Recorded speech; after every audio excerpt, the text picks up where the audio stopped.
ബഹുദൂതരുമായി മേഘത്തേരതിൽ N പ്രിയ രക്ഷകനെഴുന്നള്ളുന്നു.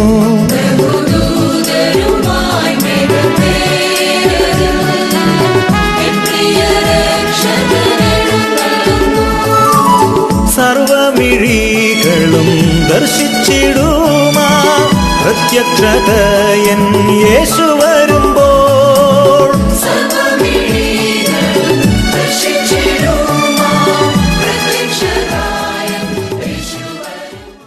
ദൈവനാമത്തിൻ്റെ മഹത്വമുണ്ടാകട്ടെ. Alappuzha Pathanamthitta സെക്ഷൻ്റെ ശാവ school പാഠപഠനത്തിലേക്ക് ഏവർക്കും ഹാർദവുമായ സ്വാഗതം. ഇന്ന് നമ്മൾ ചിന്തിക്കാൻ പോകുന്നതായ ദൈവത്തിൻ്റെ വചന പാഠഭാഗമെന്ന് പറയുന്നത് 11ാമത്തെ പാഠമാണ്, വിശ്വാസത്യാഗവും മധ്യസ്ഥതയും. ഇവിടെ ദൈവത്തിൻ്റെ വചനങ്ങൾ നമുക്ക് ഈ കാലത്ത് ഏറ്റവും അത്യന്താപേക്ഷിതമായ ചില സത്യങ്ങൾ വെളിപ്പെടുത്തി നമ്മുടെ ജീവിതങ്ങളെ ക്രമപ്പെടുത്തുവാൻ, ഇസ്രായേൽ മക്കളെ അവരുടെ ജീവിതങ്ങളുടെ ദൃഷ്ടാന്തത്തിലൂടെ നയിക്കുന്ന ഒരു വലിയ അനുഗ്രഹമേറിയ പാഠഭാഗമാണ്.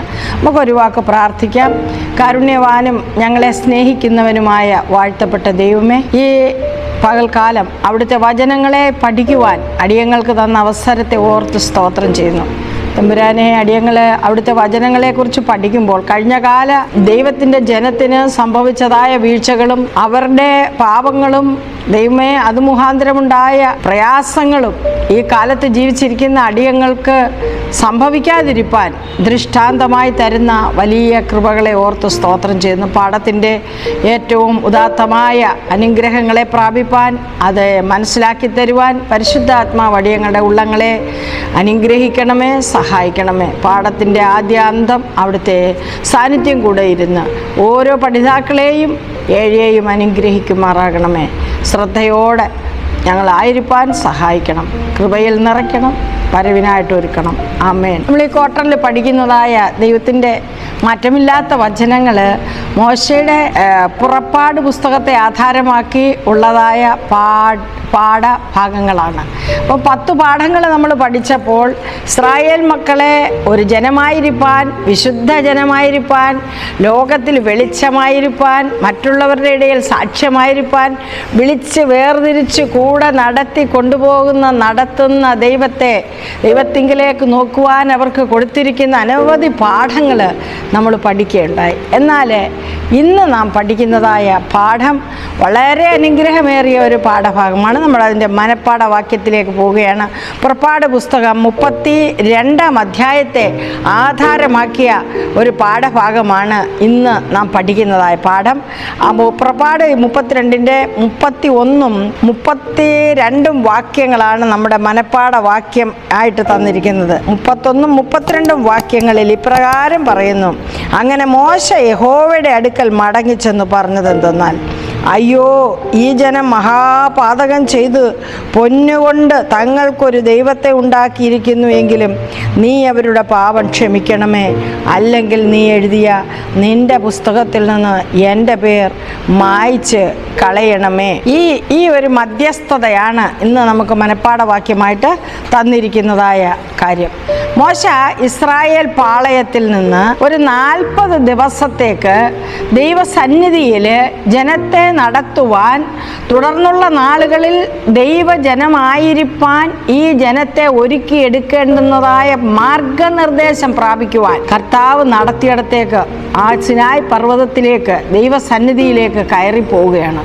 ഒരു 40 ദിവസത്തിനുള്ളിൽ സംഭവിച്ച വലിയ ഒരു മഹാപാതകമാണ്, അതിൻ്റെ അനന്തര ഫലമാണ് ഇവിടെ ഇന്ന് നാം ചർച്ച ചെയ്ത് പഠിക്കുവാൻ തക്കവണ്ണം പോകുന്നത്. ഇവിടെ ആ സമയത്ത് ആ ജനത്തിന് സംഭവിച്ചതായ, അവരുടെ ചിന്താഗതിക്ക് സംഭവിച്ചതായ മാറ്റങ്ങൾ, അവരുടെ ജീവിതത്തെ മാറ്റിമറിച്ചതായ പാപങ്ങളെല്ലാം നാം പഠിക്കുകയാണ്.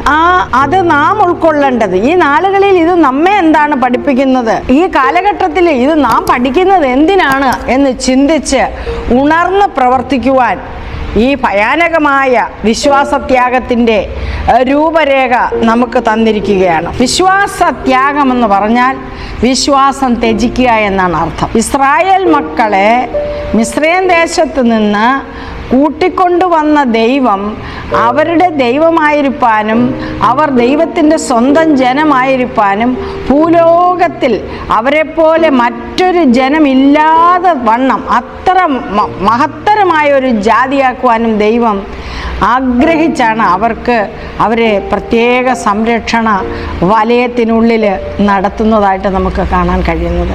എന്നാൽ ഈ ജനം ഒരു 40 ദിവസത്തിനുള്ളിൽ പെട്ടെന്ന് അവർ കഴിഞ്ഞ മാസങ്ങളിൽ കഴിഞ്ഞ നാളുകളിൽ ദൈവത്തിൻ്റെ സാന്നിധ്യത്തിൻ്റെ മറവിൽ നടന്നത് അവർ മറന്നു പോവുകയാണ്. പെട്ടെന്ന് അവർ മറന്നു പോവുകയാണ്. ആ മറവിയാണ്, പെട്ടെന്നുള്ള ആ മറവിയാണ് അവരെ പാപപ്രേരിതരാക്കി തീർക്കുന്നത്. എന്നാലും കൃപയുള്ള ദൈവം അവരോട് സ്നേഹത്തോടെ ഇടപെടുന്നതായ വിധങ്ങൾ നാം പഠിക്കുമ്പോൾ ഈ കാലങ്ങളിൽ ദൈവം നമ്മോട് എത്ര കൃപ കാണിക്കുന്നു എന്ന് ചിന്തിച്ച് നന്ദിയുള്ളവരായി തീരാം. ഞായറാഴ്ചത്തെ പാഠത്തിലേക്ക് പോകുമ്പോൾ ഒരു നേതൃത്വത്തിൻ്റെ പരാജയം ഒരു ജനതയുടെ നാശത്തിന് വഴിയൊരുക്കുന്ന പാഠമാണ് നാം പഠിക്കുന്നത്. നേതൃത്വത്തിൻ്റെ പരാജയം ഒരു ജനതയെ മുഴുവനും മുച്ചോട് നശിപ്പിക്കുന്ന ഒരു കാഴ്ചയാണ് പുറപ്പാട് പുസ്തകം 32 വളരെ വ്യക്തമായിട്ട് പരിശുദ്ധാത്മാവ് രൂപരേഖ ചെയ്തിരിക്കുന്നതെന്ന് കാണുമ്പോൾ ഈ കാലങ്ങളിൽ പൊളിറ്റിക്സിലായാലും റിലീജിയനിലായാലും ഉള്ള നേതൃത്വങ്ങൾ ദൈവത്തിൻ്റെ കുഞ്ഞുങ്ങളെ അല്ലെങ്കിൽ ഓരോ ജനത്തെയും ശരിയായ രീതിയിൽ പരിപാലിക്കേണ്ടുന്നതായ കാഴ്ചപ്പാട് തരുവാൻ ഈ ഭാഗങ്ങൾ നമുക്ക് വളരെ പ്രയോജനപ്പെടുന്നതാണ്. ദൈവത്തോടൊപ്പം സമയം ചെലവഴിക്കുവാൻ മോശയെ നിർബന്ധിക്കുകയാണ്.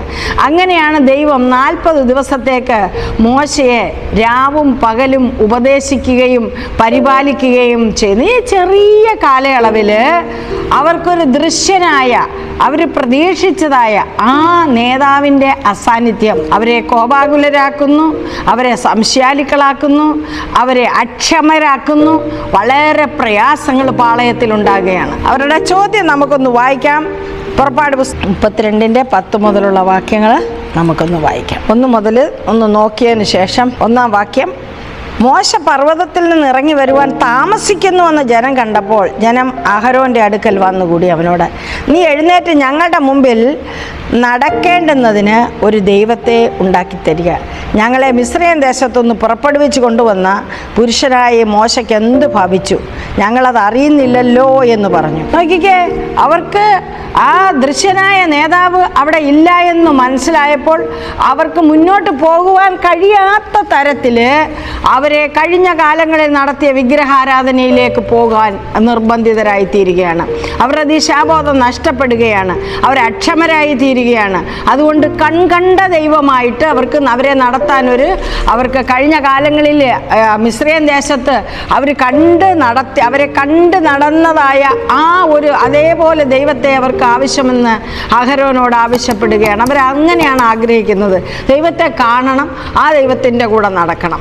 അതാണ് അവരാഗ്രഹിച്ചത്. അതുകൊണ്ട് മിസ്രയീം ദേശത്ത് അവരാരാധിച്ചിരുന്നതായ കാളദൈവമോ പശു ദൈവമോ എന്തുമാകട്ടെ, ആ രൂപത്തെ ഒരു കാളദൈവത്തെ അവരുണ്ടാക്കുവാൻ തക്കവണ്ണം തീരുമാനിക്കുകയാണ്. അതിന് കൂട്ടുപിടിച്ചതായ അഹരോൻ നേതാവായിട്ട് മോശ തൽക്കാലത്തേക്ക് ചുമതലപ്പെടുത്തി ആക്കിയിരുന്ന അഹരോൻ ഇവിടെ പരാജയത്തിൻ്റെ ഒരു മുഖചിത്രമായി മാറുന്ന കാഴ്ചയാണ് നമുക്ക് കാണാൻ കഴിയുന്നത്.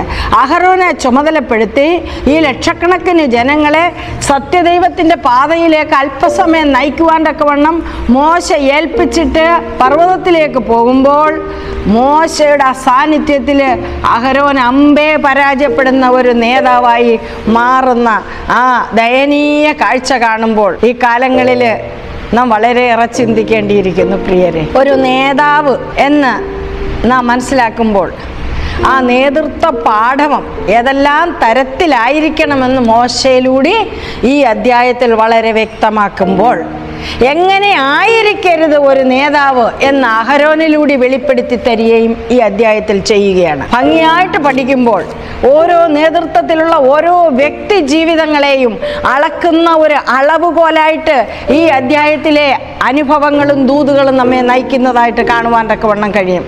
ഈ 32-ാം അധ്യായം, പുറപ്പാട് പുസ്തകം 32-ാം അധ്യായം നാം പഠിക്കുമ്പോൾ പരാജയത്തിൻ്റെ പടുകുഴിയിലേക്ക് ഇറങ്ങിച്ചെല്ലുന്ന അഹരോൻ, വിജയത്തിൻ്റെ പാതയിലേക്ക് ജനം ജനത്തെ നയിക്കുവാൻ പാടുപെടുന്നതായ മോശ.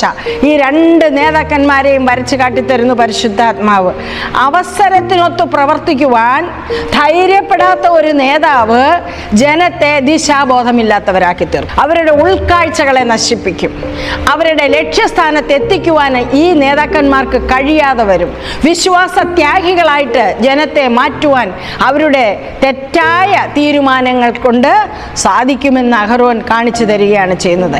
അതുകൊണ്ട് അഹരോന്റെ അടുത്ത് കടന്നു വന്നതായ ജനത്തെ നോക്കിയിട്ട് അഹരോൻ അവർക്ക് ഒരു നല്ല മാർഗനിർദ്ദേശം നൽകുന്നതിന് പകരം കോംപ്രമൈസ് ചെയ്ത ചിന്ത ഉള്ളിലിരുന്നത് കൊണ്ട് അവരെ ഭയപ്പെട്ട് മരിക്കാതിരിക്കുവാൻ, തക്ക സമയത്ത് നല്ല തീരുമാനം എടുക്കാതിരിക്കുവാൻ, അവരോടൊപ്പം ചേരുവാൻ അഹരോൻ നിർബന്ധിതനായി തീരുകയാണ്. ഇപ്പോഴൊരു നേതാവ് എന്ന് പറയുമ്പോൾ, ഒരു നേതൃത്വ പാടവം എന്ന് പറയുമ്പോൾ, ഒരു വലിയ കൂട്ടം ജനത്തിൻ്റെ തെറ്റായ ധാരണയ്ക്ക് ഒത്തവണ്ണം തുള്ളുന്ന ഒരാളായിരിക്കരുത് എന്ന് ഈ അധ്യായം നമ്മെ പഠിപ്പിക്കുകയാണ് ചെയ്യുന്നത്. മറിച്ച് ദൈവത്തിൻ്റെ പദ്ധതിക്ക് ഒത്തവണ്ണം ധൈര്യത്തോട് നിലകൊള്ളുന്ന ഒരു വ്യക്തി ആയിരിക്കണം നേതാവ് എന്ന് മോശ വളരെ വ്യക്തമാക്കി തരികയും ചെയ്യുന്നു. ഇവിടെ നാം നോക്കുമ്പോൾ ജനത്തിൻ്റെ കാഴ്ചപ്പാടുകളെ തന്നെ നന്നായിട്ട് കൊണ്ടുപോകുവാൻ തക്കവണ്ണം അല്പസമയത്തേക്ക് ആക്കി വെച്ചിരുന്നതായ അഹരോൻ, മോശയുടെ വായായി വിളിക്കപ്പെട്ടതായ അഹരോൻ, സത്യദൈവത്തിൻ്റെ വചനങ്ങൾ മോശയിലൂടെ കേട്ടതായ അഹരോൻ ഒരു ചെറിയ സമയത്തിനുള്ളിൽ വലിയ ഒരു കൂട്ടം വിശ്വാസത്യാഗത്തിലേക്ക് പോകുവാൻ തക്കവണ്ണം അവരുടെ ഇഷ്ടത്തിനൊത്ത് അവരെ കെട്ടഴിച്ച് വിടുന്ന ഒരു നേതാവായിട്ട് മാറുന്ന അനുഭവം നമുക്ക് കാണുവാൻ തക്കവണ്ണം കഴിയും. അതുകൊണ്ട് പുറപ്പാട് പുസ്തകം 4-ാം വാക്യം 32-ന്റെ 4-ാം വാക്യത്തിലേക്ക് വരുമ്പോൾ അവൻ അവരുടെ കയ്യിൽ നിന്ന് എന്ത് ചെയ്തു? ദ്രവ്യം വാങ്ങിക്കുകയാണ് കാളക്കുട്ടിയെ ഉണ്ടാക്കുവാൻ. അവരുടെ കയ്യിൽ നിന്ന് എന്ത് ചെയ്യുകയാണ്? അവരുടെ ഇഷ്ടത്തിനനുസരിച്ചൊരു കാളക്കുട്ടിയെ വാർത്തുണ്ടാക്കുവാൻ അവരുടെ കയ്യിൽ നിന്ന് തന്നെ എന്ത് ചെയ്യാണ്? ദ്രവ്യം വാങ്ങിക്കുന്നതായ ഒരു അനുഭവം. അവരുടെ കയ്യിൽ നിന്ന് അഹരോൻ വ്യാജദൈവത്തെ രൂപപ്പെടുത്തുവാൻ തക്കവണ്ണം എന്ത് ചെയ്യുന്നു? അതിനു വേണ്ടി ഉള്ളതായ ഒരു കാര്യം എടുക്കുകയാണ്. ദൈവത്തിൻ്റെ പ്രവർത്തികളെ വളച്ചൊടിക്കുവാൻ തക്കവണ്ണം ഒരു കൂട്ടം ജനത്തെ തെറ്റായ ധാരണ കേട്ടിട്ട് അവരുടെ ഒപ്പം തുള്ളുന്നതായ ഈ നേതാവ് എന്താ സംഭവിക്കുന്നത്? ഈ അഹരോനെയും കൂടെ നശിപ്പിച്ച് കളയുവാൻ തക്കവണ്ണം ദൈവം പദ്ധതി ഇടുന്നതായിട്ട് മോശയ്ക്ക് മനസ്സിലാക്കുവാൻ തക്കവണ്ണം. ഇത്തരത്തിലുള്ള പ്രതിസന്ധികൾ ധാരാളം ഇന്ന് ദൈവത്തിൻ്റെ ജനം വളരെ ശക്തമായിട്ട് അനുഭവിച്ചു കൊണ്ടിരിക്കുന്ന ഒരു കാലഘട്ടമാണ്. ദൈവത്തെ പ്രസാദിപ്പിക്കുവാൻ തക്കവണ്ണം, ദൈവത്തിൻ്റെ ആലോചനയ്ക്ക് മുഖ്യസ്ഥാനം കൊടുക്കുവാൻ തക്കവണ്ണം തീരുമാനമെടുത്ത് മുന്നോട്ട് പോകുന്നതായ വ്യക്തികൾക്ക് അഹരോനെ പോലെയുള്ള നേതൃത്വമാണ് വരുന്നതെങ്കിൽ ആ ജനത്തിന് മുന്നോട്ട് ശരിയായ ദിശയിൽ നയിക്കുവാൻ അവർക്ക് കഴിയാതെ വരും എന്നുള്ളത് ഒരു ദുർബലനായ ഒരു നേതാവായി തീരുന്ന അനുഭവമാണ് അഹരോനെ ഇവിടെ നമ്മൾ കാണുന്നത്. ഒരു ചാഞ്ചാട്ടം, അങ്ങോട്ട് ചായാൻ പറഞ്ഞാൽ അങ്ങോട്ട് ചായും, ഇങ്ങോട്ട് ചായാൻ പറഞ്ഞാൽ ഇങ്ങോട്ട് ചായുന്ന ഒരു നേതാവാണ് അഹരോൻ. എന്നാൽ അങ്ങനെ ഒരു നേതാവായിരിക്കുവാൻ തക്കവണ്ണം പാടില്ല. ദൈവത്തിൻ്റെ കുഞ്ഞുങ്ങളെ നയിക്കുന്നവര് ദൃഢനിശ്ചയത്തോടുകൂടി ദൈവത്തിൻ്റെ പദ്ധതിയിൽ നിന്ന് പിന്മാറിപ്പോകാതെ ജനത്തെ മരണഭയം കൂടാതെ നയിക്കുവാൻ ധൈര്യപ്പെട്ടവരായിരിക്കണം. ദൈവത്തിന് മുഖ്യ സ്ഥാനം കൊടുക്കുന്നവരായിരിക്കണം. ദൈവിക ചിന്തകൾ നടപ്പിലാക്കുവാൻ തക്കവണ്ണം പ്രതിജ്ഞാബദ്ധരായിരിക്കണം. അല്ല ഭൂരിപക്ഷത്തിൻ്റെ ആലോചന കേട്ടിട്ട് തങ്ങൾക്ക് പ്രതിഫലം വരുന്നതായ ജനത്തിൻ്റെ ദാനങ്ങളും പ്രതീക്ഷിച്ച് നടക്കുന്ന ഒരു നേതാവിന് ജനത്തെ സത്യമാർഗത്തിൽ നടത്തുവാൻ സാധ്യമല്ല എന്ന് അഹരോൻ കാണിച്ചു തരികയാണ്. എന്നാൽ അഹരോൻ സ്വന്തം സുരക്ഷയെക്കുറിച്ച് മാത്രം ഓർത്തു. ജനക്കൂട്ടത്തിൻ്റെ ആവശ്യങ്ങൾക്ക് വേണ്ടി വഴങ്ങി. അതുകൊണ്ട് എന്താ സംഭവിച്ചത്? ജനം കെട്ടഴിഞ്ഞവരായി അതായത് കാള ദൈവത്തിൻ്റെ മുൻപിൽ കളിക്കുവാനും കുടിക്കുവാനും ഒക്കെയും, ഭക്ഷിക്കുവാനും കുടിക്കുവാനും കളിക്കുവാനും ഒക്കെ ഇടയായി തീർന്നു. ഹോമയാഗങ്ങളെ കഴിക്കുവാൻ ഇടയായി തീർന്നു എന്ന് വളരെ വ്യക്തമായിട്ട് വേദപുസ്തകം പറയുകയാണ്. എന്താണ് ദൈവം ഈ അഹരോൻ്റെ ഈ പ്രവൃത്തിയിലൂടെ മോശയ്ക്ക് വെളിപ്പെടുത്തി കൊടുത്തതെന്ന് നമുക്ക് തിങ്കളാഴ്ചത്തെ പാഠത്തിൽ മനസ്സിലാക്കി തരികയാണ്. പുറപ്പാട് പുസ്തകം 32-ാം അധ്യായം അതിൻ്റെ 8-ാം വാക്യത്തിലേക്ക് നമ്മൾ വരുമ്പോൾ ദൈവം മോശയോട് പറയാണ്, പർവ്വതത്തിൽ വെച്ച് തന്നെ മോശയോട് പറയാണ്, മോശേ നീ ഇറങ്ങി താഴേക്ക് ചെല്ലണം. ഞാൻ മിസ്രയീം ദേശത്ത് നിന്ന് നീ മുഖാന്തരം നടത്തിയ ഈ ജനം അവരോട് കൽപ്പിച്ചതായ വഴി അവർ പെട്ടെന്ന് വിട്ടു തിരിഞ്ഞിരിക്കുകയാണ്. ദൈവം മോശയ്ക്ക് അറിവ് കൊടുക്കുകയാണ്. പാളയത്തിൽ സംഭവിച്ചിരിക്കുന്നത് എന്താണ് എന്ന് മോശയ്ക്ക് അറിവ് കൊടുക്കുകയാണ്. ആ ജനം തങ്ങൾ തന്നെ ഉണ്ടാക്കിയ കാളക്കുട്ടിയെ വാർത്തുണ്ടാക്കി അതിന് യാഗം കഴിച്ചിട്ട് ഇസ്രായേലെ ഈ ദൈവമാണ് ഞങ്ങളെ മിസ്രൈമിൽ നിന്ന് കൊണ്ടുവന്നിരിക്കുന്നതെന്ന് അതിൻ്റെ മുൻപിൽ ആർത്തുകൊണ്ടിരിക്കുകയാണെന്ന് മോശയ്ക്ക് വെളിപ്പെടുത്തി കൊടുക്കുകയാണ്. മിസ്രൈമ്യരുടെ ദൈവമായ കാളക്കുട്ടി, സ്വർണ്ണ കാളക്കുട്ടി, ആപ്പീസ് എന്നാണ് അതിൻ്റെ പേര്. എന്നാൽ മറ്റൊരു ദൈവവുമുണ്ട്, അതിന് ഹത്തോർ എന്നും പറയുന്നുണ്ട്. എന്നാൽ ഈ ദൈവങ്ങൾക്ക് ഇങ്ങനെ ഒരു ദൈവത്തെ വാർത്തുണ്ടാക്കരുത്, വിഗ്രഹങ്ങളെ വാർത്തുണ്ടാക്കരുത്. ദൈവത്തെ ആരും ഒരു നാളും കണ്ടിട്ടില്ല. അപ്പം നമ്മുടെ ഹൃദയത്തിന് തോന്നിയ രീതിയിലുള്ളതായ വിഗ്രഹങ്ങളെ വാർത്തുണ്ടാക്കി അതിനെ നമസ്കരിക്കുന്നത് ദൈവനിന്ദയാണെന്ന് ദൈവത്തിൻ്റെ വചനത്തിൽ നമുക്ക് കാണാൻ കഴിയും. 1, 2 കൽപ്പനകൾ തന്നെ ദൈവം വിഗ്രഹ സേവയിൽ നിന്ന് ജനത്തെ രക്ഷിക്കുവാൻ തക്കവണ്ണം ശക്തമായിട്ട് തന്നിരിക്കുന്നതാണ്. മിസ്രൈമിൽ നിന്ന് ഞാനാണ് നിന്നെ എന്ത് ചെയ്തിരിക്കുന്നത്, വിടുവിച്ചിരിക്കുന്നത്. അതുകൊണ്ട് ഞാനല്ലാതെ അന്യ ദൈവം നിനക്ക് ഉണ്ടാകരുതെന്ന് യഹോവ കൽപ്പിച്ചു. രണ്ടാമത്, ഞാനല്ലാതെ അന്യ ദൈവമെന്ന് പറയുന്നത് നിന്റെ മനോബോധപ്രകാരം ആകാശത്തിലുള്ളതോ ഭൂമിയിലുള്ളതോ ഭൂമിക്ക് കീഴെ വെള്ളത്തിലുള്ളതായ യാതൊന്നിൻ്റെയും പ്രതിമയും അരുത് എന്നുള്ളതായ കൽപ്പന ഈ ജനം പാടേ മറന്നിട്ടാണ് ഈ കാള ദൈവത്തെ അവർ ഉണ്ടാക്കിയിരിക്കുന്നതെന്ന് നമ്മൾ മനസ്സിലാക്കുമ്പോൾ മനുഷ്യൻ ഇന്ന് നമ്മുടെ ജീവിതത്തിലേക്കൊന്ന് തിരിഞ്ഞ് ചിന്തിച്ചാൽ, വിഗ്രഹത്തെ വാർത്തുണ്ടാക്കുന്നില്ല എങ്കിലും, ആരും നമ്മളെ കാണുന്നില്ല, പുറമേ കാണുന്നില്ല എങ്കിലും, ഹൃദയത്തിൻ്റെ ഉള്ളത്തിലെ ദൈവത്തെക്കാൾ ഉപരിയായി എന്തിനെ തന്നെ താലോലിച്ച് വെച്ചിരിക്കുന്നുവോ അത് നമ്മളെ ദൈവം പോലെ നാം കാത്തു സൂക്ഷിക്കുന്നതാണ്. വിട്ടുകളയേണ്ടത് വിട്ടുകളയാതെ, ദൈവത്തിന് മുഖ്യസ്ഥാനം കൊടുക്കാതെ, നമ്മുടെ സമയങ്ങളും താലന്തുകളും നമ്മുടെ ആരോഗ്യവും എല്ലാം അപഹരിക്കുന്നതായ വിഗ്രഹങ്ങൾ നമ്മുടെ ഉള്ളത്തിലുണ്ടെങ്കിൽ അത് ദൈവത്തിന് ഹിതമല്ല എന്ന് ഇന്ന് പകൽക്കാലം നാം ഈ പാഠഭാഗത്തു നിന്ന് മനസ്സിലാക്കേണ്ടിയിരിക്കുന്നു.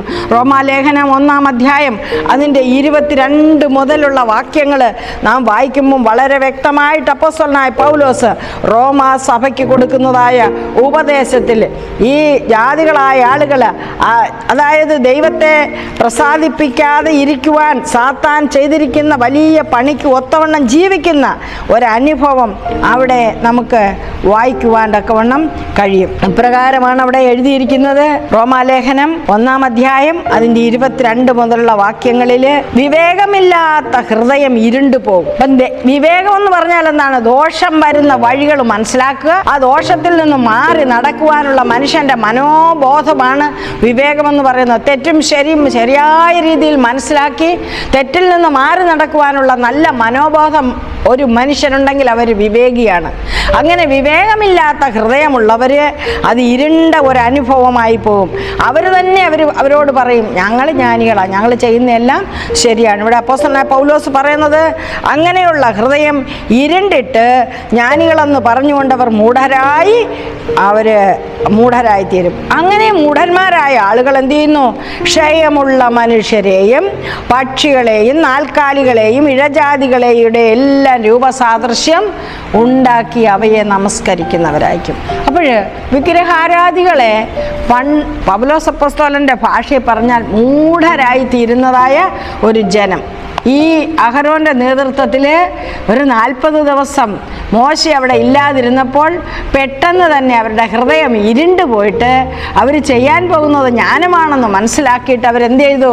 അവരൊരു കാളക്കുട്ടിയെ വാർത്തുണ്ടാക്കി അതിൻ്റെ മുൻപിൽ ഹോമയാഗം കഴിക്കുകയും അതിനെ ആരാധിക്കുകയും അതിൻ്റെ മുമ്പിൽ ഡാൻസ് കളിക്കുകയും അതിനെ ചുമന്നുകൊണ്ട് നടന്ന് കളിക്കുകയും കുടിക്കുകയും ഒക്കെ ചെയ്യുന്നതായ ഒരു ജനതയായി അല്പസമയത്തേക്ക് മാറി കഴിഞ്ഞു. ഇന്ന് നാം നോക്കുമ്പോൾ നമ്മുടെ ചുറ്റുപാടുകളെ ഒന്ന് വീക്ഷിച്ച് നോക്കിക്കേ. നാൽക്കാലികളും ഇഴജാതികളും പറവജാതികളും മനുഷ്യരും ഒക്കെയും ആരാധ്യ വസ്തുവായി തീർന്നിരിക്കുന്ന ഒരു ലോകത്താണ് ദൈവകുഞ്ഞുങ്ങളാകുന്ന നമ്മൾ പാർക്കുന്നത്. നമ്മളെ ഈ ചിന്ത ഭരിക്കേണ്ടതായിട്ടുണ്ട്. ആരെ ഞാൻ ആരാധിക്കും, ഞാൻ ആരുടെ ഒപ്പമാണ് എന്നുള്ള ചിന്ത നമ്മെ ഭരിക്കേണ്ടതായിട്ടുണ്ട്. ദൈവമാണ്. ആ ദൈവത്തെ മറ്റൊന്നിനോടും സാദൃശ്യമാക്കുവാൻ തക്കവണ്ണം കഴിയത്തില്ല. മനുഷ്യൻ അവൻ മരിക്കുന്നവനാണ്. ആ മനുഷ്യനെ ദൈവമാക്കുവാൻ പാടില്ല. അത് നാം എപ്പോഴും, അപ്പം മനുഷ്യരെ ദൈവമാക്കിയാൽ അത് വിഗ്രഹാരാധനയായിട്ട് മാറും. ആ ദൈവത്തിന് കൊടുക്കേണ്ടുന്ന സ്ഥാനം ദൈവത്തിന് കൊടുക്കണം, യഹോവയ്ക്ക് തക്ക മഹത്വം കൊടുക്കണം. അപ്പോൾ വിഗ്രഹാരാധനയിൽ നിന്ന് നമുക്ക് ഒഴിഞ്ഞിരിക്കുവാൻ തക്കവണ്ണം കഴിയും. കാരണം ദൈവം നമ്മുടെ സൃഷ്ടിതാവും നമ്മുടെ പരിപാലകനും നമ്മളെ സകലവിധ ദോഷത്തിൽ നിന്ന് വീണ്ടെടുക്കുവാൻ പ്രാപ്തനും നമുക്ക് വേണ്ടി ജാഗരിക്കുന്ന ഇസ്രായേലിൻ്റെ പരിപാലകൻ, മയങ്ങാതെ ഉറങ്ങാതെ നമ്മെ പരിപാലിക്കുന്ന ജാഗ്രതയുള്ള ദൈവമായതുകൊണ്ട് അവിടുന്ന് മാത്രമാണ് ആരാധനയ്ക്ക് യോഗ്യനായിരിക്കുന്നത് എന്ന് നാം മനസ്സിലാക്കണം. അതുകൊണ്ട് സ്വന്തം വിഗ്രഹങ്ങളെ കെട്ടിച്ചമച്ചുണ്ടാക്കി മനുഷ്യൻ എന്ത് ചെയ്യുന്നു? പ്രതിക്കൂട്ടിൽ കയറുന്ന അനുഭവത്തിൽ നിന്ന് വിടുതൽ പ്രാപിക്കേണ്ടിയിരിക്കുന്നു. അതാണ് മോശയ്ക്ക് ദൈവം കാണിച്ചു കൊടുക്കുന്നത്. അതുകൊണ്ട് സൃഷ്ടാവിന് പകരം സൃഷ്ടിയെ ഭജിക്കുന്നതായ അനുഭവങ്ങളിൽ നിന്ന് ദൈവത്തിൻ്റെ കുഞ്ഞുങ്ങൾ പൂർണ്ണമായ മാറ്റത്തിനായിട്ടാണ് ഈ ദൃഷ്ടാന്തം നമുക്ക് ഇന്ന് പകൽക്കാലം നൽകി തന്നിരിക്കുന്നത്. എന്താണ് സംഭവിച്ചത്? ഒരു വിഗ്രഹാരാധന എന്ന് പറയുമ്പോൾ നാം സ്വയം നശിക്കുന്ന ഒരു അനുഭവമാണ്. അതാണ് വേദപുസ്തകം നമ്മെ പഠിപ്പിക്കുന്നത്. പുറപ്പാട് പുസ്തകം 32-ാം അധ്യായം അതിൻ്റെ 7ഉം 8ഉം വാക്യങ്ങളിൽ വളരെ വ്യക്തമായിട്ട് മോശ പാളയത്തിലേക്ക് വരുമ്പം കാണുന്ന കാഴ്ച ഭയാനകമായിരുന്നു. മോശയ്ക്ക് സഹിക്കുന്നതിനും അപ്പുറത്തായിരുന്നു. ദൈവം മോശയോട് പറഞ്ഞതിനേക്കാൾ ഉപരിയായി മോശയ്ക്ക് കോപം ജ്വലിപ്പിക്കുന്ന പ്രവൃത്തിയാണ് ഇസ്രായേൽ പാളയത്തിൽ മോശ കാണുവാൻ ഇടയായത്. അവിടെ നാം നോക്കുമ്പോൾ 2ാമത്തെ കൽപ്പനയാണ് ലംഘിച്ചിരിക്കുന്നത്. 1ഉം 2ഉം കൽപ്പന അവരെന്ത് ചെയ്തു? പാടെ വിസ്മരിച്ചു കളഞ്ഞു. അതുകൊണ്ട് മോശയ്ക്ക് തൻ്റെ കോപം അടക്കുവാൻ കഴിഞ്ഞില്ല. അകത്തും പുറത്തും എഴുത്തുള്ളതായ ദൈവത്തിൻ്റെ സ്വന്തം വിരലുകൾ കൊണ്ട് എഴുതിയിരുന്നതായ ആ കൽപ്പലക മോശ എറിഞ്ഞു ഉടയ്ക്കുന്ന ഒരു രംഗമാണ് നാം കാണുന്നത്. എഹെസ്കേൽ പ്രവാചകന്റെ പുസ്തകം പറയുന്നത് ഇസ്രായേൽ ജനത്തിൻ്റെ സകല അടിമത്തത്തിനും കാരണം അവരുടെ വിഗ്രഹാരാധനയായിരുന്നു. പച്ചമരത്തിൻ്റെ കീഴിലെല്ലാം അവർ തോരണങ്ങളെ തൂക്കി അവർ വിഗ്രഹങ്ങളെ വാർത്തുണ്ടാക്കി അതിന് ബലി കഴിച്ച് ആരാധിച്ചിരുന്നു. വളരെ മ്ലേച്ഛമായ പ്രവർത്തനത്തിൻ്റെ ഉടമസ്ഥാവകാശം സ്ഥാപിച്ചപ്പോൾ അവർ അന്യദേശങ്ങളിലേക്ക് പറിച്ചു കൊണ്ടുപോകുവാൻ ഇടയായി തീർന്നു എന്ന് എഹെസ്കേൽ പ്രവാചകന്റെ പുസ്തകത്തിൽ നമുക്ക് കാണുവാൻ തക്കവണ്ണം കഴിയും. അപ്പോൾ ദൈവത്തെ മാറ്റി സ്ഥാപിക്കുന്ന ഒരു പ്രവൃത്തിയാണ് വിഗ്രഹങ്ങളെ ഉണ്ടാക്കി ആരാധിക്കുന്നത്. അത് നാം മറന്നു പോകരുത്. അതുകൊണ്ട് ദൈവത്തെ മാറ്റി സ്ഥാപിക്കുവാൻ നമ്മുടെ ഹൃദയത്തിൻ്റെ ഉടയവനും നമ്മളെ സമസ്തമായി സൃഷ്ടിച്ചവനുമായ ആ സൃഷ്ടിതാവിനെ അവിടുത്തോട് ചേർന്നിരിക്കുവാൻ, നമ്മെ കൂട്ടായ്മ ആചരിക്കുവാൻ, ആരാധിക്കുവാൻ, ബന്ധം സ്ഥാപിച്ചു കൊണ്ടുപോകുവാൻ സൃഷ്ടിക്കപ്പെട്ടവരായ നാം ദൈവത്തെ നമ്മിൽ നിന്ന് മാറ്റി നിർത്തി നമുക്ക് ഇഷ്ടമുള്ള രീതിയിൽ പോകുമ്പോൾ ഏദൻ തോട്ടത്തിലെ അനുഭവം തന്നെയാണ് പിന്നെയും വന്ന് ഭവിക്കുന്നതെന്ന് മറന്നു പോകാതെ നാം ആയിരിക്കണം. അതുകൊണ്ട് നമ്മുടെ ജീവിതത്തിൻ്റെ കേന്ദ്ര ബിന്ദു ആരാണ് എന്നൊരു ശോധന ഈ പകൽക്കാലം നാം ചെയ്യുന്നത് നന്നായിരിക്കും. ദൈവത്തിൻ്റെ നിറഞ്ഞ സാന്നിധ്യത്തിൻ്റെ മറവിൽ നാം ആയിരിക്കാൻ ആഗ്രഹിക്കുമ്പോൾ നമ്മുടെ ഉള്ളങ്ങളെയും നിലവുകളെയും നമ്മുടെ നോട്ടങ്ങളെയും നിരൂപണങ്ങളെയും അവിടുത്തേക്ക് സമസ്തമായി സമർപ്പിക്കേണ്ടിയിരിക്കുന്നു. നമ്മുടെ ജീവിതത്തിൽ ഏറ്റവും മുഖ്യ സ്ഥാനം ദൈവത്തിൻ്റെ വചനം നമ്മുടെ ജീവിതത്തെ രൂപാന്തരപ്പെടുത്തുന്നതിന് കൊടുക്കേണ്ടിയിരിക്കുന്നു എന്നുള്ള കാര്യം നാം മറന്നു പോകരുത്. ആ സ്ഥാനം സംഗീതത്തിനോ രാഷ്ട്രീയത്തിനോ ഉപജീവന ചിന്തകളാൽ ഭാരപ്പെട്ട് ദൈവത്തെ മറന്നുള്ള ഓടിപ്പോക്കിനോ ഒന്നും തന്നെയും കാരണമാകാതെ ഇരുന്നാൽ നാം അടിമത്തത്തിലേക്ക് പോകാതെ ദൈവം നമ്മെ ഭംഗിയായി നടത്തും എന്നുള്ളതിന് യാതൊരു സംശയവുമില്ല. അതുകൊണ്ട് നമ്മുടെ ഓരോ ചിന്തകളും അർത്ഥവത്തായി തീരുവാൻ ദൈവവുമായിട്ടുള്ള കൂട്ടായ്മയാണ് ദൈവത്തിൻ്റെ സജീവ സാന്നിധ്യമാണ് നമ്മുടെ ജീവിതത്തിൽ സകലവിധ വിഗ്രഹാരാധനയിൽ നിന്നും നമ്മെ രക്ഷിച്ച് നയിക്കുന്നത്. അതുകൊണ്ട് നാം പഠിക്കുമ്പോൾ അനേക സ്ഥലങ്ങളിൽ ഈ വിഗ്രഹത്തെക്കുറിച്ച് വളരെ വ്യക്തമായിട്ട് വിഗ്രഹാരാധനയുടെ ഭവിഷ്യത്തിനെക്കുറിച്ച്, വിഗ്രഹത്തെ ഉണ്ടാക്കുന്നവർക്ക് എന്താണ് സംഭവിക്കാൻ പോകുന്നത് എന്നതിനെക്കുറിച്ച് കുറിച്ചെല്ലാം വ്യക്തമായ രൂപരേഖ ദൈവത്തിൻ്റെ വചനം നമുക്ക് നൽകി തരുന്നുണ്ട്. അപ്പോൾ എന്താണ് വിഗ്രഹം എന്നുള്ളത് വളരെ വ്യക്തമാണ്. കൈകൊണ്ട് വാർത്തുണ്ടാക്കുന്നത്. അപ്പോൾ സൃഷ്ടിതാവിൻ്റെ പ്രവൃത്തിയെയാണ് ഇവരെന്ത് ചെയ്തത്? തകിടം മറിച്ചത്. ദൈവം തൻ്റെ സ്വരൂപത്തിലും സാദൃശ്യത്തിലും ഉണ്ടാക്കിയ മനുഷ്യൻ അവൻ മനോബോധപ്രകാരം ഒരു കാളയെ വാർത്തുണ്ടാക്കുന്ന ഒരു അനുഭവം, അത് ദൈവനിന്ദയുടെ ഏറ്റവും ഉദാത്തമായ ഒരു ഉദാഹരണമായി വേദപുസ്തകം രേഖപ്പെടുത്തിയിരിക്കുകയാണ്. വളരെ ദൈവനിന്ദയാണ് ഇസ്രായേൽ മക്കൾ അവിടെ കാണിച്ചു കൂട്ടിയത്. അതുകൊണ്ട് ദൈവത്തിൻ്റെ നീതിയുള്ള കോപം അവരുടെ മേൽ ജ്വലിക്കുവാൻ തക്കവണ്ണം ഇടയായിത്തീർന്നു. പുറപ്പാട് പുസ്തകം 32-ാം അധ്യായം 9-10 വാക്യങ്ങളിൽ മോശയോട് ദൈവം സംസാരിക്കുന്നത് ഇപ്രകാരമാണ്. മോശയോട് ദൈവം ആലോചന പറയുന്നത് എന്താണെന്ന് നമുക്കൊന്ന് നോക്കാം. പുറപ്പാട് പുസ്തകം 32-ാം അധ്യായം അതിൻ്റെ 9-10 വാക്യങ്ങളും. ഞാൻ ഈ ജനത്തെ നോക്കി അത് ദുശാഠ്യമുള്ള ജനമാകുന്നു എന്ന് കണ്ടു. അതുകൊണ്ട് എൻ്റെ കോപം അവർക്ക് വിരോധമായി ജ്വലിച്ച് ഞാൻ അവരെ ദഹിപ്പിക്കേണ്ടുന്നതിന് എന്നെ വിടുക. നിന്നെ ഞാൻ വലിയൊരു ജാതിയാക്കും എന്ന് യഹോവ മോശയോട് കൽപ്പിച്ചു. മോശയോട് ദൈവം തൻ്റെ നീതിയുള്ള കോപം ജ്വലിപ്പിക്കുവാൻ പോകുമ്പോൾ മോശയെ ഓർത്ത് മോശയോട് ഒരു ആലോചന പറയുകയാണ്. എന്നെ വിടുക, എന്നെ തടയണ്ട. ഇത് ദുശാഠ്യം ഇവരുടെ കൂടി ഇനി നടക്കാൻ പറ്റത്തില്ല. കാരണം എന്തെല്ലാം ചെയ്തിട്ട് അവർ ഒന്നിനു പുറകെ ഒന്നായിട്ട് പിറുപിറുപ്പ്, അത്യാഗ്രഹം, അവർ പെട്ടെന്ന് മറന്നു പോകുന്നു. ദൈവത്തിൻ്റെ സ്നേഹത്തിലേക്ക് വരുവാൻ അവർ ആഗ്രഹിക്കുന്നില്ല. അവരുടെ മനോബോധം പോലെ നടക്കുവാൻ അവർ ആഗ്രഹിക്കുകയാണെന്നൊക്കെ ഉള്ള ഒരു കാര്യം ദൈവം ദിനം പ്രതി കണ്ടുകൊണ്ടിരിക്കുകയാണ്. ഇവിടെ ഇപ്പോൾ മോശയുടെ അസാന്നിധ്യത്തിൽ അവർക്ക് മനോബോധപ്രകാരം ദൈവത്തെ ഉണ്ടാക്കി, അതാണ് മിസ്രയീം ദേശത്തു നിന്ന് അവരെ കൊണ്ടുവന്നതെന്ന് പറഞ്ഞ് അതിന് ഹോമയാഗം കഴിക്കുമ്പോൾ മോശയോട് പറയാണ്, ഈ ജനത്തെ ഞാൻ നശിപ്പിക്കാൻ പോകുക, പക്ഷെ നിന്നെ ഞാൻ വലിയൊരു ജാതിയാക്കും എന്നുള്ളതായ ഒരു കാര്യം കൊടുത്തു. അപ്പോൾ മോശയുടെ വളരെ ഈ ഭാഗത്ത് മോശയുടെ മറുപടി ഒരു നേതാവിൻ്റെ സ്വഭാവത്തെ, യഥാർത്ഥമായ ഒരു നേതാവിൻ്റെ സ്വഭാവത്തെ നമുക്ക് വെളിപ്പെടുത്തി തരികയാണ്.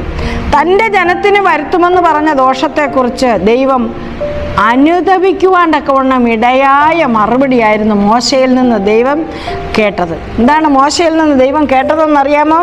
മോശയോട് അരുളി ചെയ്തപ്പോൾ മോശ ദൈവത്തോട് പറയാണ്, യഹോവേ, അപേക്ഷിച്ച് പറയാണ്, യഹോവേ, നീ മഹാബലം കൊണ്ടും ഭുജവീര്യം കൊണ്ടും മിസ്രയീം ദേശത്തു നിന്ന് കൊണ്ടുവന്ന നിന്റെ ജനത്തിന് വിരോധമായി അവിടുത്തെ കോപം ജ്വലിക്കുന്നത് എന്താണ്? മലകളിൽ വെച്ച് കൊന്നുകളവാനും ഭൂതലത്തിൽ നിന്ന് നശിപ്പിക്കുവാനും അവരെ ദോഷത്തിനായി അവൻ കൊണ്ടുപോയി എന്ന് മിസ്രയീമ്യർ പറയുവാൻ ഇടയാകുമല്ലോ. ഇവിടെ മോശ എന്ന മധ്യസ്ഥൻ്റെ, മോശ എന്ന മഹാബലവാനായ ആ നേതാവ് ക്രിസ്തുവിൻ്റെ ഒരു ചിത്രമായി നമുക്ക് വെളിപ്പെട്ടു വരുന്ന ഒരു വാക്യമാണ് ഇവിടെ നാം കാണുന്നത്. യേശുക്രിസ്തുവിനെ പോലെ കർത്താവിൻ്റെ ഒരു പ്രതിപുരുഷനായിട്ട് മോശയെ നമുക്കിവിടെ കാണുവാൻ തക്കവണ്ണം കഴിയും. ഈ ജനം ദുശാഠ്യമുള്ള ജനമാണ്. ഈ ജനത്തിൻ്റെ കൂടെ ഒരു നിമിഷം ദൈവത്തിന് സഞ്ചരിക്കുവാൻ സാധ്യമല്ല. അവരെ മേഘസ്തംഭത്തിലും അഗ്നിസ്തംഭത്തിലും നടത്തുമ്പോഴും അവരുടെ പിറുപിറുപ്പിന് കുറവില്ല, അത്യാഗ്രഹത്തിന് കുറവില്ല, ദുശാഠ്യത്തിന് കുറവില്ല. അവർ കലഹമുണ്ടാക്കുന്ന ജനമാണ്. ഇവിടെ ഇപ്പോൾ വിഗ്രഹാരാധനയും ആരംഭിച്ചിരിക്കുന്നു. പെട്ടെന്ന് മറന്നുപോകുന്ന ഈ ജനത്തെ മുന്നോട്ട് നയിക്കുവാൻ ദൈവത്തിൻ്റെ നീതിയുള്ള ആ സ്വഭാവത്തിന് യോജിക്കാത്ത, നിരക്കാത്ത കാര്യമാണ് ഇസ്രായേൽ മക്കൾ ചെയ്തുകൊണ്ടിരിക്കുന്നത്. അതുകൊണ്ടാണ് മോശയോട് പറഞ്ഞത്, നീ ഭാരപ്പെടണ്ട, നിന്നെ ഞാൻ വലിയ ഒരു ജാതിയാക്കും, അവരെയോ ഞാൻ ഭൂതലത്തിൽ നിന്ന് നശിപ്പിക്കും. മോശ ഒരു യഥാർത്ഥമായ ഒരു നേതാവിൻ്റെ സ്വഭാവം വെളിപ്പെടുത്തുകയാണ്. ദൈവമേ, ക്ഷമിക്കണമേ, ഞാൻ അപേക്ഷിക്കുകയാണ്. മിസ്രയീം ദേശത്തു നിന്ന് അവിടുത്തെ ഭുജവീര്യം കൊണ്ട് അവരെ കൊണ്ടുവന്നു. ഈ വഴിയിൽ വെച്ച് അവരെ കൊല്ലാനാണ് കൊണ്ടുവന്നതെന്ന് മിസ്രയീമ്യർ പറഞ്ഞ് കളിയാക്കുവാൻ ഇടവരില്ലേ? ഒരു വലിയ പ്രശ്നം, ഒരു വലിയ പ്രതിസന്ധിയാണ് മോശ എന്ന മധ്യസ്ഥൻ ഇവിടെ നിർവഹിക്കുന്നത് എന്ന് കാണുമ്പോൾ സ്വർഗത്തിലെ ദൈവം നമ്മളോട് കാണിച്ച കരുണയുടെ ഉത്തമ ഉദാഹരണമായ കർത്താവ് ആകാശത്തിനും ഭൂമിക്കും ഇടയിലുള്ളതായ വലിയൊരു വിടവ്, പാപമുഖാന്തരമുണ്ടായ, ദൈവനിന്ദ മുഖാന്തരമുണ്ടായ ആ വലിയ വിടവ് മാറ്റുവാൻ തക്കവണ്ണം മനുഷ്യവേഷം എടുത്തു വന്ന് നമുക്ക് പകരക്കാരനായി തീരുന്ന അനുഭവമാണ് മോശ ഇവിടെ ദൈവത്തോട് സംസാരിക്കുന്നത്. സംസാരിക്കുന്നതിലൂടെ സാധ്യമാക്കുന്നത്. ദൈവം അനുതപിക്കുകയാണ്. ആ ഒരു അപേക്ഷ ദൈവം ഏറ്റെടുക്കുകയാണ്. ജനത്തെ അവിടുന്ന് നശിപ്പിക്കുന്നില്ല. എങ്കിലും ഇവർ ചെയ്ത പാപം അവരെ സന്ദർശിക്കും. നാം ചെയ്യുന്ന തെറ്റുകുറ്റങ്ങൾ നമ്മളെ സന്ദർശിക്കുന്ന ഒരു ദിവസമുണ്ട്.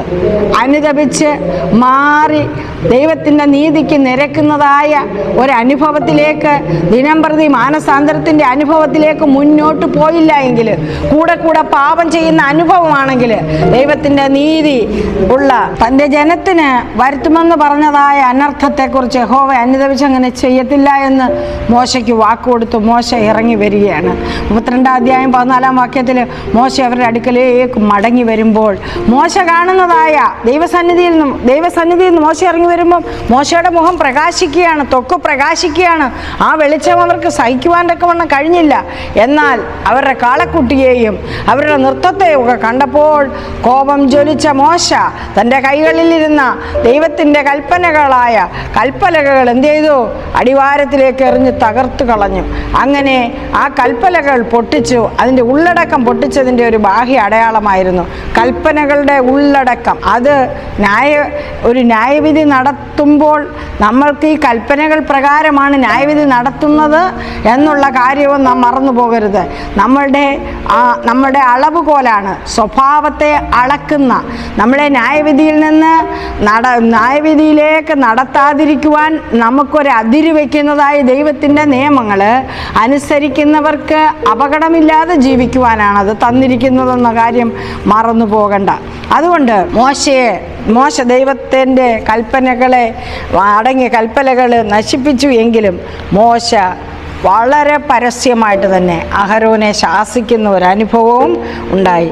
മോശ പർവ്വതത്തിൽ നിന്ന് ഇറങ്ങി സാക്ഷ്യത്തിൻ്റെ പലക അവൻ്റെ കയ്യിൽ ഉണ്ടായിരുന്നു. അത് ഇപ്പുറവും അപ്പുറവുമായി ഇരുവശവും എഴുതിയിരുന്നു. ആ പലക ദൈവത്തിൻ്റെ പണിയും പലകയിലുള്ളതായ എഴുത്ത് ദൈവത്തിൻ്റെ എഴുത്തുമായിരുന്നു. ജനം ആർത്തു വിളിക്കുന്ന ഘോഷം യോശുവ കേട്ടപ്പോൾ യോശുവ പറഞ്ഞു, അയ്യോ യുദ്ധഘോഷമാണല്ലോ. അപ്പോൾ മോശയ്ക്ക് മനസ്സിലായി ദൈവം സംസാരിച്ചിരിക്കുകയാണ്. അല്ല, ഈ യുദ്ധഘോഷമല്ല, ജയിച്ചാർക്കുന്നവരുടെ ഘോഷവുമല്ല, ഇത് തോറ്റു നിലവിളിക്കുന്നവരുടെ നിലവിളിയുമല്ല, ഇത് പ്രതിഗാനം ചെയ്യുന്ന ജനത്തിൻ്റെ നിലവിളിയാണ് എന്ന് മോശ പറയുകയാണ്. അങ്ങനെ മോശയുടെ കോപം ജ്വലിച്ചു. മോശ തൻ്റെ കയ്യിലുണ്ടായിരുന്ന ആ കൽപ്പലകൾ എറിഞ്ഞ് പൊട്ടിച്ചു കളഞ്ഞു. അതിനുശേഷം അവർ വാർത്തുണ്ടാക്കിയിരുന്നതായ ആ കാളക്കുട്ടിയെ എന്ത് ചെയ്തു? മോശ അരച്ച് കലക്കി തോട്ടിലൊഴുക്കി ആ വെള്ളം ഇസ്രായേൽ മക്കളെ കുടിപ്പിച്ചു എന്ന് നമുക്ക് ആവർത്തന പുസ്തകത്തിൽ വായിക്കുവാൻ തക്കവണ്ണം കഴിയും. അത്രമാത്രം മോശ ഒരടയാളം പോലെ ദൈവത്തിന് എതിരായിട്ടുള്ള ഒരു തിന്മയെ ശാസിക്കുന്ന ആ ശാസനയെ നമുക്ക് കാണുവാൻ കഴിയും. ഒരു യഥാർത്ഥ നേതാവിൻ്റെ വലിയ ഒരു ഗുണമാണ് ഇവിടെ ഭൂരിപക്ഷത്തോട് ചേരാതെ തെറ്റിലേക്ക് നടത്തിയ ആളിനെ വളരെ ശക്തമായിട്ട് ശാസിക്കുന്ന, തൻ്റെ സഹോദരനെ ശാസിക്കുന്ന മോശയെ നമുക്ക് കാണിച്ചു തരുന്നതായ അനുഭവങ്ങൾ, ദൈവം കൊടുത്തതായ ആ പദവിയിൽ ഇരുന്നു കൊണ്ട് ദൈവത്തിൻ്റെ ജനത്തെ തെറ്റിലേക്ക് നയിച്ചതായ ആ നേതാവിനെ, അല്ലെങ്കിൽ തൻ്റെ സഹോദരനെ, തൻ്റെ മൂത്ത സഹോദരനെ അവിടെ ശാസിക്കുകയാണ്. കാരണം അഹരോനെയും നശിപ്പിക്കുവാൻ തക്കവണ്ണം സ്വർഗത്തിലെ ദൈവം പ്ലാൻ ചെയ്തു. എന്നാൽ മോശയുടെ മധ്യസ്ഥതയാൽ അഹരോനെ ദൈവം അതിൽ നിന്ന് വിടുവിക്കുന്നതായ ഒരു അനുഭവം നാം കാണുകയാണ്. മോശ നമുക്ക് പറഞ്ഞു തന്നതായ പ്രാർത്ഥനയുടെ ശക്തി, അതൊക്കെ നമ്മളുടെ ഇന്നത്തെ ജീവിതത്തിൽ വളരെയേറെ പ്രാധാന്യം അർഹിക്കുന്ന ഒന്നാണ്. സാധാരണ പട്ടത്ത സഭകളിൽ മധ്യസ്ഥ പ്രാർത്ഥന പ്രധാനപ്പെട്ട കാര്യം. കത്തോലിക്ക, യാക്കോബ മുതലായ സഭകളിൽ മധ്യസ്ഥന്മാരോടുള്ള പ്രാർത്ഥനയ്ക്കാണ് മധ്യസ്ഥ പ്രാർത്ഥന എന്ന് വിവക്ഷിച്ചിരിക്കുന്നത്. അവർ പറയുന്ന വിശുദ്ധന്മാരോട്, മരിച്ചുപോയവർ അവരുടെ മുൻപിൽ പോയി പ്രാർത്ഥന ചെയ്യുന്ന, ജീവിച്ചിരിക്കുന്നവർ ചെയ്യുന്ന പ്രാർത്ഥനയാണ് മധ്യസ്ഥ പ്രാർത്ഥന എന്നുകൊണ്ട് വിവക്ഷിച്ചിരിക്കുന്നത്. എന്നാൽ ഈ വേദപുസ്തകം പറയുന്നത് ജീവിച്ചിരിക്കുന്ന വിശുദ്ധൻ ജീവിച്ചിരിക്കുന്നവർക്ക് വേണ്ടി പ്രാർത്ഥിക്കുന്ന ഒരു പ്രാർത്ഥന. മോശ എന്ന ആ നേതാവ്, വിശുദ്ധനായ ഈ നേതാവ് ദൈവസന്നിധിയിൽ ഇരുന്നിട്ട് ഇറങ്ങി വരുമ്പോൾ തൻ്റെ ജനം കാണിച്ച വഷളത്വത്തിന് വേണ്ടി ദൈവസന്നിധിയിൽ അവരുടെ പാപങ്ങൾക്ക് വേണ്ടി ഈ അഭയയാചന ചെയ്യുന്നതായ ഒരു പ്രാർത്ഥനയാണ് പുറപ്പാട് പുസ്തകം 32-ാം അധ്യായം 31-32 വാക്യങ്ങളിൽ രേഖപ്പെടുത്തിയിരിക്കുന്നത്. ഇവിടെ ദൈവത്തിൻ്റെ സന്നിധിയിൽ ചെന്ന് ജനത്തിന് പ്രായശ്ചിത്തം കിട്ടുവാൻ തക്കവണ്ണം പ്രാർത്ഥിക്കുകയാണ്. ആ പ്രായശ്ചിത്തം വരുത്തുന്നില്ല എങ്കിൽ തൻ്റെ പേര് ദൈവത്തിൻ്റെ പുസ്തകത്തിൽ നിന്ന് മായ്ച്ചു കളയുവാൻ തക്കവണ്ണം വളരെ ദൃഢമായിട്ട് ദൈവത്തോട് അപേക്ഷിക്കുകയാണ് മോശ ചെയ്യുന്നത്.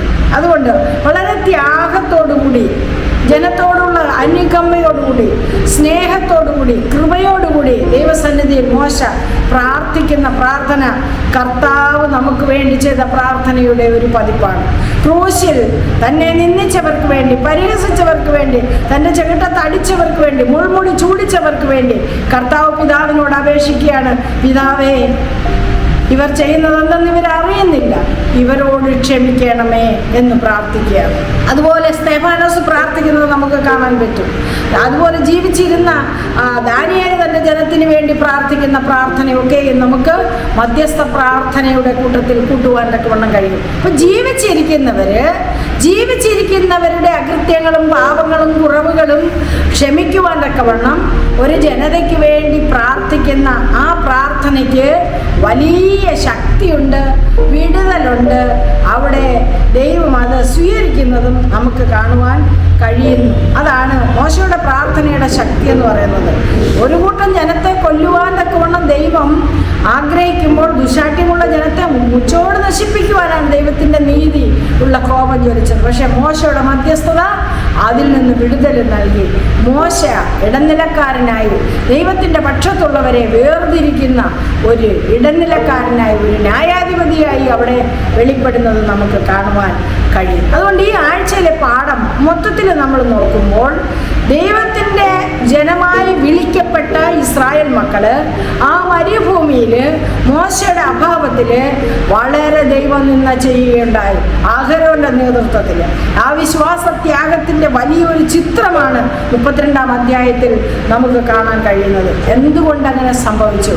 അവർ പെട്ടെന്ന് ദൈവത്തിൻ്റെ പ്രവർത്തികളെയും വിടുതലിനെയും വിടുവിച്ചവൻ്റെ മഹത്വത്തെയും മറന്നു കളഞ്ഞതുകൊണ്ടാണ്. പെട്ടെന്ന് മറന്നു പോകുന്ന ഒരു ജനം അവരുടെ ശ്രദ്ധ അപ്പോഴപ്പോഴും കാണുന്നതായ നന്മയിൽ മാത്രമായി തീരുമ്പോൾ ഇന്നും അങ്ങനെ തന്നെയാണ്. അപ്പോഴപ്പോഴും കിട്ടുന്ന ചെറിയ ചെറിയ നന്മകൾ മാത്രം മനുഷ്യൻ കാണാതെ വലിയ വാഗ്ദത്തത്തിൻ്റെ ഉടമകളാകുവാൻ വിളിക്കപ്പെട്ടിരിക്കുന്ന നമ്മെ ആ ദീർഘദൃഷ്ടിയോടുകൂടി, വിശ്വാസത്തിൻ്റെ കണ്ണുകളോടുകൂടി ആ മഹത്വം കാണുവാൻ ദിനം പ്രതി ദൈവവുമായിട്ട് ഈടാർന്ന ബന്ധം സ്ഥാപിക്കുമ്പോൾ അവിടുത്തെ സന്നിധിയിൽ നന്ദിയുള്ളവരും ദൈവ സ്വഭാവത്തിന് അനുരൂപമരായി തീരുവാനും നമ്മെ പ്രേരിപ്പിക്കുന്ന ഘടകങ്ങളാണ്. അതുകൊണ്ട് പാപത്തിൻ്റെ ന്യായവിധി നടപ്പാക്കേണ്ടത് നീതിയിൽ കുറയാത്ത ഒരു സ്നേഹമാണ്. അപ്പോൾ ദൈവജനത്തിൻ്റെ സംരക്ഷകനായും പരമാധികാരിയുമായും മറ്റുള്ളവരെ നാശത്തിലേക്ക് നയിക്കാതെ ഇരിക്കാൻ ഒരു നേതാവ് ശ്രമിക്കണം എന്ന് ഈ ആഴ്ചയിൽ നാം പഠിക്കുകയുണ്ടായി. ഒരു നേതൃത്വം അല്ലെങ്കിൽ ഒരു നേതാവെന്ന് പറഞ്ഞാൽ ദൈവജനത്തിൻ്റെ സഹായകനായിരിക്കണം. അവരുടെ രക്ഷയാണ് നമ്മളുടെ ഏറ്റവും വലിയ ചിന്ത. മറ്റുള്ളവരെ രക്ഷയിലേക്ക് നടത്തുക, സ്വർഗത്തിലേക്ക് നടത്തുവാൻ നാം വിളിക്കപ്പെട്ടവരായതുകൊണ്ട് ആ സ്നേഹം നമ്മെ മറ്റുള്ളവരെ രക്ഷയിലേക്ക് നടത്തുവാനും നിർബന്ധിക്കണം. അതാണ് പൗലോസ് അപ്പോസ്തലൻ ആ സുവിശേഷത്തെക്കുറിച്ച് മറ്റുള്ളവർക്ക് നൽകുന്ന വലിയ സന്ദേശമെന്ന് പറയുന്നത്. സുവിശേഷം എന്ന് പറയുന്നത് രക്ഷയിലേക്ക് നടത്തുന്ന ദൂതുകളാണ്, ആ സ്നേഹത്തിൻ്റെ ദൂതുകളാണ്. അത് നമ്മെയും ആ രക്ഷണ്യവേലയുടെ ഭാഗമാക്കിയിരിക്കുമ്പോൾ ദൈവം മുഴുവൻ ലോകത്തെയും രക്ഷിക്കുവാൻ ദൈവം ആഗ്രഹിക്കുന്നു. നമ്മെ കൊണ്ട് കഴിയുന്ന തരത്തിൽ മറ്റുള്ളവരുടെ രക്ഷയ്ക്ക് വേണ്ടി മധ്യസ്ഥം വഹിക്കുകയും മറ്റുള്ളവരുടെ പാപങ്ങൾ പാവമാണെന്ന് പറഞ്ഞവരെ ബോധ്യപ്പെടുത്തുകയും അത് ചെയ്യുവാനുള്ള ധൈര്യവും ഉറപ്പും സ്വർഗീയ പ്രത്യാശയും നമ്മെ നയിക്കുമ്പോൾ മോശയെപ്പോലെ കരുത്തരായ പ്രാർത്ഥനാ പോരാളികളായ വിശ്വാസ വീരരായി നിൽക്കുവാൻ നമ്മെയും സഹായിക്കും. ഈ ആഴ്ചയിലെ പാഠം വിശ്വാസത്യാഗവും മധ്യസ്ഥതയും എന്നുള്ള പാഠമാണ്. മോശയാണ് നമുക്ക് നല്ലൊരു ഉദാഹരണം, ക്രിസ്തുവിലേക്ക് നയിക്കുന്ന നല്ലൊരു ഉദാഹരണമായിട്ട് അവിടെ പറയുന്നത്. അഹരോനെ അവിടെ കൊണ്ടുവന്നിരിക്കുന്നു. അങ്ങനെ ആകാതെ ഇരിപ്പാൻ നമ്മിൽ ആരെങ്കിലും അഹരോന്റെ മനോഭാവം വച്ച് പുലർത്തുന്നുണ്ടെങ്കിൽ ഈ ആഴ്ചത്തെ പാഠഭാഗത്തു നിന്ന് അഹരോനെ ശാസിക്കുന്നതും അഹരോനെ നശിപ്പിക്കുവാൻ ദൈവം പദ്ധതി ഇടുന്നതൊക്കെയും മോശയുടെ മധ്യസ്ഥതയാൽ മാറിപ്പോകുന്നത് നമുക്ക് കാണാൻ കഴിയും. തുറന്ന ശാസനം അത് അഹരോന് ലഭിക്കുകയുണ്ടായി. അതുകൊണ്ട് അഹരോൻ ആ പാപത്തിൽ നിന്ന് ദൈവത്തിൻ്റെ നീതിയുള്ള സ്നേഹത്താൽ രക്ഷപ്പെടുന്നത് നമുക്ക് കാണാൻ കഴിയും. അതുകൊണ്ട് ഈ 32-ാം അധ്യായം പുറപ്പാട് പുസ്തകം നമുക്ക് വലിയ പാഠങ്ങൾ നൽകി തന്ന ദൈവത്തെ സ്തുതിക്കാം. നാം മോശയെപ്പോലെ ശക്തരായ പോരാളികളായി, വിശ്വാസത്തിൻ്റെ പോരാളികളായി നിൽക്കുവാനും മറ്റുള്ളവരെ രക്ഷയിലേക്ക് നയിക്കുന്ന സ്രോതസ്സായി തീരുവാനും ഈ പാഠങ്ങളാൽ ദൈവം നമ്മെ സഹായിക്കട്ടെ. ആമേൻ. ഒരുപാട് പ്രാർത്ഥിക്കാം. കരുണയുള്ള ദൈവം തന്ന നല്ല പാഠത്തിനായിട്ട് സ്തോത്രം ചെയ്യുന്നു. അടിയങ്ങളും മോശയെപ്പോലെ കർത്താവിനെ പോലെ മറ്റുള്ളവരുടെ രക്ഷയ്ക്കായി പ്രാർത്ഥിക്കുകയും പ്രവർത്തിക്കുകയും ചെയ്യുന്ന ഉത്തമ ഉദാഹരണങ്ങളായി നല്ല സാക്ഷികളായി തീരുവാൻ ഈ പാഠങ്ങളാൽ അടിയങ്ങളെ അനുഗ്രഹിക്കണമേ. പാഠം ശ്രമിക്കുന്ന എല്ലാ ശ്രോതാക്കളെയും ദൈവത്തിൻ്റെ പരിശുദ്ധാത്മാവ് അനുഗ്രഹിക്കണമെന്ന് പ്രാർത്ഥിക്കുന്നു. ദൈവമേ, അവിടുത്തെ വരവിനായിട്ട് ഞങ്ങൾ നോക്കി പാർക്കുവാനും പ്രത്യാശ നിലനിൽക്കുവാനും അടിയങ്ങളെ സഹായിച്ചെടുക്കണമെന്ന് വേഗം വരുന്ന യേശുവിന്റെ നാമത്തിൽ താഴ്മയായി ചോദിക്കുന്നു. പ്രാർത്ഥനകൾ എല്ലാവർക്കും നല്ലൊരു ശബദിൻ്റെ പകൽക്കാലം നേർന്നുകൊള്ളുന്നു. ദൈവം നമ്മെ അനുഗ്രഹിക്കുമാറാകട്ടെ.